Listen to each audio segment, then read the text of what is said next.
ये हैदराबाद हाउस के लिए रवाना हो गए हैं। उनके काफिले की तस्वीरें भी हम आपको दिखा रहे थे। हैदराबाद हाउस से सुमित चौधरी मेरे साथ जुड़ रहे हैं। सुमित, अगर हम मोटे तौर पर देखें, जो मंत्री पहुंचे हैं उनके साथ, चाहे रक्षा मंत्री हो, फाइनेंस मिनिस्टर हो, economic development minister, agriculture minister, interior minister, ये सारी चीजें रेखांकित करती हैं कि किस दिशा में ये बातचीत होनी है।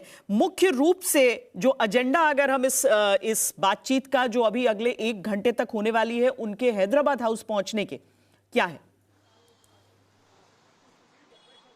बिल्कुल बिल्कुल श्वेता, देखिए अब तक करीबन 30 घंटे के लिए वो भारत दौरे पर हैं और 30 घंटे में से 20 घंटे लगभग, आप 18 से 20 घंटे बीत चुके हैं। लेकिन अब तक जितनी सारी चीजें हुई है सेरेमोनियल हुई है। लगातार एक दूसरे देश का दूसरे देश को सम्मान देना, लगातार उनकी सभ्यता, उनके आप कह सकते हैं कि जो बलिदान है उनके सैनिकों, उनको सम्मान देना। लेकिन अब अगले 10 घंटे बहुत महत्वपूर्ण है, क्योंकि अगले 10 घंटों में सबसे महत्वपूर्ण होगा हैदराबाद हाउस का ये डिस्कशन। जो आप पीछे मेरे हैदराबाद हाउस देख रहे हैं, अभी इंपॉर्टेंट ये होगा कि जो भी बातचीत राष्ट्रपति पुतिन की और प्रधानमंत्री मोदी की बातचीत हुई होगी, उस पर सहमति बनी होगी, अब उसको आधिकारिक रूप से अमली जामा देने का काम हैदराबाद हाउस में ही किया जाएगा। वो सहमति चाहे ट्रेड पर हो, वो सहमति चाहे रक्षा समझौते पर हो, वो सहमति लगातार दूसरे सेक्टर्स को लेकर, और शायद इसी वजह से व्लादिमीर पुतिन अपने इतने बड़े मंत्रिमंडल को अपने साथ लेकर आए, क्योंकि उन बातों को रेखांकित करना, उनकी बारीकियों को जानना, उन बारीकियों पर सहमति जाहिर करना, उसके बाद व्लादिमीर पुतिन और भारत के प्रधानमंत्री की मुलाकात होगी। और इंपॉर्टेंट ये होगा कि अगले 9 से 10 घंटे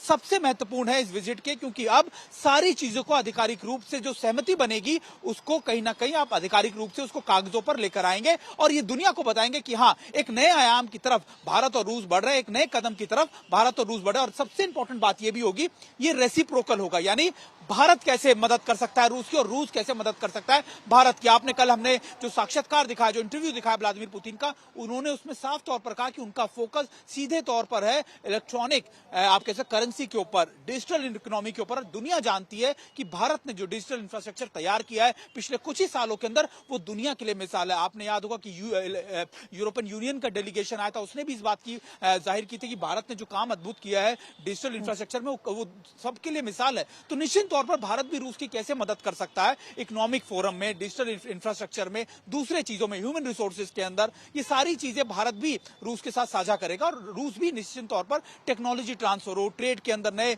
आप कह सकते हैं कि नए ट्रेड रूट्स का डेवलप करना हो, या फिर आप कह सकते हैं रक्षा क्षेत्र के अंदर, स्पेस के अंदर रॉकेट इंजन के ऊपर काम, बातचीत कैसे की जा सकती है, ये सारी चीजें जो होंगी वो महत्वपूर्ण रूप से दोनों के बीच में डिस्कस की जाएंगी। और उस पर एक आधिकारिक रूप से आप कह सकते हैं डॉक्यूमेंटेशन होगा उन सारी चीजों का, ताकि दोनों देशों के बीच में एक कदम और आगे बढ़ने का काम किया जा सके। श्वेता।